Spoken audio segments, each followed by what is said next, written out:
My wife cheated with my boss, called me a broke loser, and now she's demanding the house and alimony. I'm fighting back in divorce. I, 26M, have been married to my wife, Zoe, 23F, for a year. We had been together for 4 years and, despite our disagreements, had been able to make it work thus far. Zoe and I are from quite different origins, and her life has been extremely different from mine. We first met in college at a friend's birthday celebration. I fell in love with her right away because she was the most beautiful person I'd ever seen. When I started talking to her, I discovered she was both charming and lovely. We got to know each other better over the next few months through texting, and we went on a number of dates before committing to a commitment. However, it wasn't until we moved in together that she told me about her family, which had always been a mystery to me. She had informed me that she did not want me to meet her family because she didn't get along with them and had been out of touch for several years. After almost a year together, I finally told her that I wanted to learn more about her family since it felt like she was hiding something from me, which I wasn't comfortable with because she knew everything about me. She ultimately informed me that she and her parents were no longer in contact because they had kicked her out when she started college. They wanted her to drop out and work to support the family, but she wanted to acquire a degree, which they didn't like. After a violent fight, they instructed her to go, so she did. With the support of a few family and friends, she was able to save enough money to cover her tuition, and that is how she paid for college. Apparently, her parents had always been frugal and unwilling to work hard enough to earn their own living. They were always reliant on the assistance of relatives, who finally isolated them since her parents promised to repay borrowed funds but never did. They owned a failing makeup and beauty company and wanted Zoe to join them, but she chose to cut them off. She informed me that it had been difficult to persuade her family to support her because of her parents' reputation, but happily, they felt sorry for her and agreed to help without demanding anything back. She owed a lot of people money, which is why she worked so hard at such a young age, earning a degree while simultaneously working part-time. Her tale inspired me, and I wanted to help her. I promised her I'd start contributing and assist her pay off her bills. As previously stated, I come from a very diverse family. My father is an ophthalmologist, and my mother is an entrepreneur who has a successful online jewelry business. I grew up nicely, and money was never a concern for me. However, this does not imply that I do not value money or recklessly spend it. I am not that type of person. What I'm trying to express is that I've never had to struggle with money. So when I learned about Zoe's story, I was moved. She had kept it a secret from me for so long because she was scared I would label her as a gold digger, as some had when they discovered she was dating me. We discussed it and decided that I would assist her in repaying her debts more quickly. I started sending her a specific amount of money every month, and she told me it was quite helpful. I never asked for details because I trusted her, and she had never given me any reason not to. I don't think she understood the money I gave her was from my income, not my parents', but that didn't matter to me. We were living in my apartment at the time, and I was responsible for all of the bills. I was already generating money, so it wasn't an issue. Zoe had recently graduated and was still looking for full-time work, and I didn't want her to squander her money while I could manage on my own. We were happy together for the 4 years we lived together, including the year after our wedding. However, her conduct began to change slightly after we became engaged, though not dramatically enough for me to notice. I became really busy at work after we got engaged, rushing to finish everything before the honeymoon, so I didn't have time to notice minor details, such as how she was spending more time on her phone, frequently arriving home late, or how she had ceased looking for a full-time job. I wasn't worried about it because she had just graduated and I knew she'd find something. We married about a year ago and my parents and I paid for the entire ceremony. Zoe did not have a large family, and we couldn't rely on her parents, so we opted to pay for the entire event ourselves. Zoe didn't even offer to help, which I didn't think was unusual given her situation, and I was comfortable with it. Following the wedding, I continued to pay all of the major bills, not expecting her to share anything with me. She informed me she was still looking for work, but none of the offers fit her. She preferred something more demanding. I believed her since she had worked hard and deserved to rest. We also maintained the agreement under which I handed her money every month, figuring she was utilizing it to pay off her obligations. Unfortunately, I realized a few days ago that she was cheating on me with my boss. I was not spying. It happened by coincidence. Zoe was showering, and I was in the living room, where her laptop was charging. Suddenly, I noticed she was receiving a voice call on Instagram from an account called Unknown Lover. My initial inclination was to answer the phone, and then I heard my boss's voice wondering why she had taken so long to respond. The phone ended, and I hung up right away, attempting to make sense of what had transpired. I tried to tell myself that there could be an innocent explanation, but then I opened Instagram on her laptop. When I opened the chats with the account Unknown Lover, I discovered they had been having an affair for a long time, even before we married. I scrolled back as far as I could, and Zoe's long baths gave me plenty of time to unearth everything. They began flirting around the time we got engaged. According to what I learned, my boss, 32M, hit on her during our engagement party, and she responded beautifully. After that, he made a burner account to flirt with her, which is how their relationship began. I realized they had been sleeping together for quite some time, and she had been more verbally affectionate with him than she had ever been with me. In those texts, she repeatedly expressed her love for him and her willingness to give up everything for him. Even me.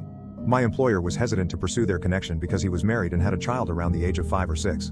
He had told her to wait and assured her that they will be reunited soon, which was why she was staying with me. To say I was devastated is an understatement.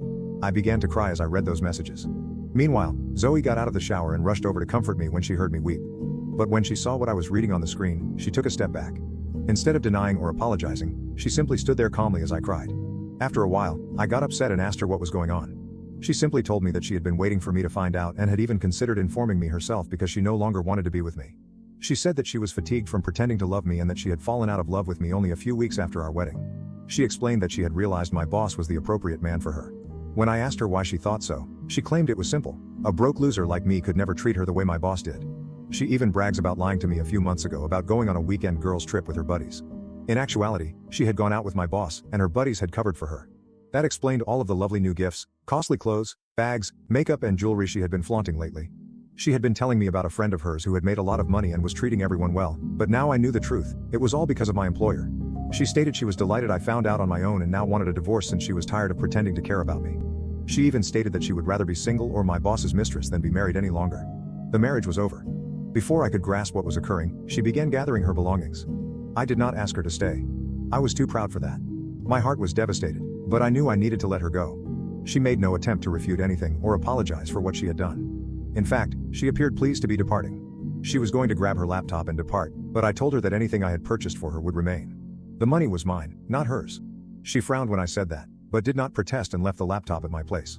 Everything else I had bought her remained with me, but the laptop was the most important to me and I had a strategy in place. I needed it as proof for the divorce since I wasn't going to let her off easily, nor was I willing to forgive my boss. Despite our positive working connection, he had no right to hit on my wife and conduct such nasty games. What irritated me the most was his audacity to appear cordial and polite to me at work while he was sleeping with my wife behind my back. I had always gone out of my way to be a great employee and assist him beyond the scope of my job description. That day, I resolved to hold him accountable for his actions against me.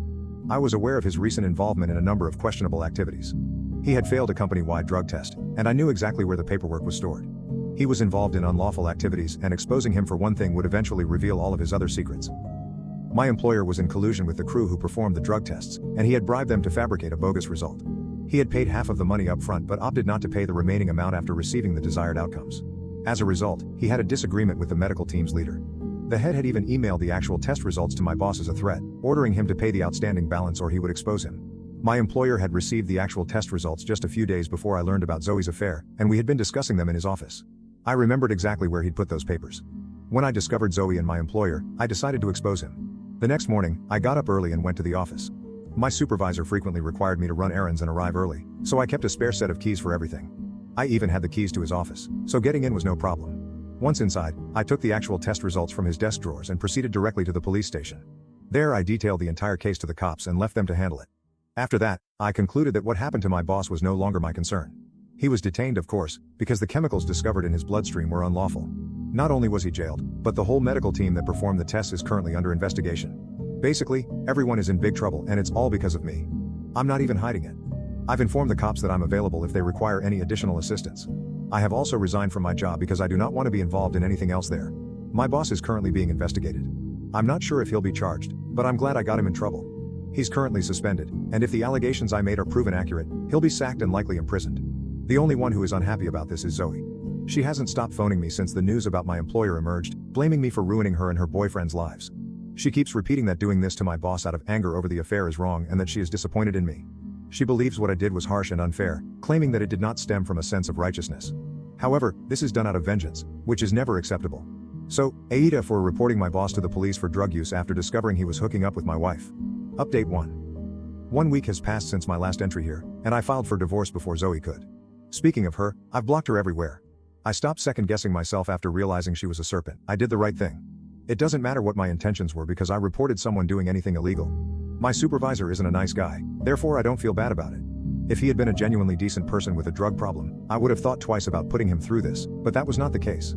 I'm disgusted that I let Zoe live with me and provided so much for her for so long. Above all, I feel like an idiot for falling in love with her. A lot of you asked if there were indicators, and I'm sad to say that there weren't. I don't believe anyone in my position would have predicted what was happening. Even after the romance began, she continued to act normally around me. I doubt I would have found out otherwise. Even if there had been indicators, I would never have suspected she was cheating on me given everything I did for her. I did it out of love, not realizing she was exploiting me. I've even started doubting her claim that her parents didn't want her to acquire a degree. I don't believe it's real anymore, and I doubt she utilized my money to pay off her bills, because there were no updates on it. Like an idiot, I never inquired since I totally believed her, which I now understand was a tremendous mistake. Looking back, I see how foolish I was for trusting her more than she deserved. But don't worry, the divorce is happening, and I'll have her back. Update 2. Zoe was issued divorce papers 3 days ago and we received a response from her today. She is not contesting the divorce, but she disagrees with the terms of the petition and wishes to negotiate. That is all right with me, she can bring it on. She is requesting to keep the house, a substantial payment and alimony. Her statements are bold, given what she did to me. I don't think a known cheater would be so arrogant as to file such a detailed petition to preserve everything for themselves. It's evident she's only wanting my money. I don't think she cares about my employer anymore, he's not in a position to help her financially. Zoe is cold and calculated, and I'm pleased I'm seeing this side of her now because it's eliminating any leftover feelings of love or affection I had for her. I won't lie, I'm sad with how she's turned out, but I'm confident I'll destroy her in court. It's alright to be disappointed and process my emotions, but first I have to win this. We're meeting with a court-appointed mediator in a few days, so we'll see how things go. I also finally acquired the confidence to discuss everything with my folks. I'd been hiding it from them because I was ashamed and embarrassed about what was going on, but I recognized it was a big deal and I wanted to talk to them. I'm glad I did because they were encouraging and promised to assist me financially and emotionally. I believe I will require their financial assistance for some time, as I have recently quit my job and am looking for another. With all of my expenses, rent and now the lawyer's costs, everything is going to be quite expensive and I will have to dive into my savings. I'm not sure when I'll find a new job because I'm still involved in the drug controversy with my employer, who is currently on trial. I do not believe any employer will hire me while this is continuing. I'm acting as a witness against him, which has been quite emotionally draining, but I know I'm doing the right thing and that's what motivates me. In the worst case scenario, I'll simply start working for my father. At least with him, I know my supervisor will never try to screw me over. Update 3. The negotiations have begun. It's been a week and a half since I got the response to my divorce petition. My boss's trial is still ongoing, so no developments. However, negotiations with my soon-to-be ex-wife aren't going well. During these sessions, she is extremely demanding and lies through her teeth, attempting to portray me as the evil guy and villainizing me in order to back up her claims. She's behaving like the victim in this circumstance, which is quite frustrating to me. She comes to these sessions looking like a widow, as if she's been through a lot. I can see right through her act, and it is terrible. I understand what she's trying to accomplish, and it may sway the mediator, but it won't work on me or my lawyer. We will not back down from our allegations. We will undoubtedly receive what we deserve.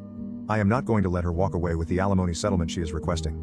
I'm not sure why she feels she is entitled to it simply because she is now unemployed. I mean, she physically cheated on me, which I believe disqualifies her from anything. I have the proof, her laptop with all of the texts. She hasn't even checked out of her account, but that doesn't matter because I've already captured screenshots. I've shown them during these meetings, but she claims she was forced to hunt for love outside of our marriage because I mistreated her so poorly. She claims I made her do all of the housework, forced her to quit her job, and promised to look after her, but now I'm breaking my word. None of that is true, and hearing her utter such things makes my anger boil. I had to use all of my might to keep myself from walking out of those meetings. My lawyer has told me to remain calm, but it is quite difficult given the circumstances. I won't lie, I'm frustrated. Things are becoming more difficult with each meeting, but I know I must persevere. I'm just hoping it ends soon. I've also had no luck finding a job, which is disappointing. The word of me exposing my boss has spread, and having that kind of reputation in our profession isn't helping me get employed. It feels like I might have to work for my father. There was nothing wrong with that. I only hoped I could find another road. Clearly, it will be harder now that I've chosen to fight the wrong people. Update 4. I filed for divorce 2 months ago, and I'm not going to talk about it today. I'm here to inform you that my employer is going to jail. I'm not sure how long he'll stay there, but it may be 2 or 3 years, though he may be released sooner if he behaves well. The point is, he's currently in jail. I simply feel horrible for his wife. She's a stay-at-home mom who is fully dependent on his money, so now that he's not working, life will be difficult for her. I feel sorry for her and their child. They deserve better, yet this is their current reality. As for me, I've started working for my father. My father was quite pleasant about it and did not make me feel strange or uneasy at all. The divorce proceedings are still underway and we have yet to reach a settlement, so negotiations will continue. I'm trying not to let Zoe get under my skin anymore, and it's a lot easier now that I don't have any strong feelings for her. Update 5. Hello, it's been nearly 6 months since my previous update. I got so busy working for my father that I forgot to update you. Anyway, a few months ago my divorce was finalized. Zoe had to accept my requirements because they were the best option for her. The mediator made it plain that if we didn't reach a deal, this would go to court, and things would be much more difficult for her then. He told both of us, but I knew he was referring to Zoe. She could have lied during our discussions, but she wouldn't get away with it in family court. There would be terrible consequences, so she had no alternative but to concede. We're now divorced and have no touch with one another. To be completely honest, I prefer it this way. I am going to therapy and trying to work on myself. It will be a long path, but I am confident that I will get there someday. I have fantastic friends and very supportive parents, and I'm going to keep them close while I go through this. Thank you for watching. If you haven't subscribed yet, please do so and hit the notification bell to stay updated with more shocking real-life stories happening around you.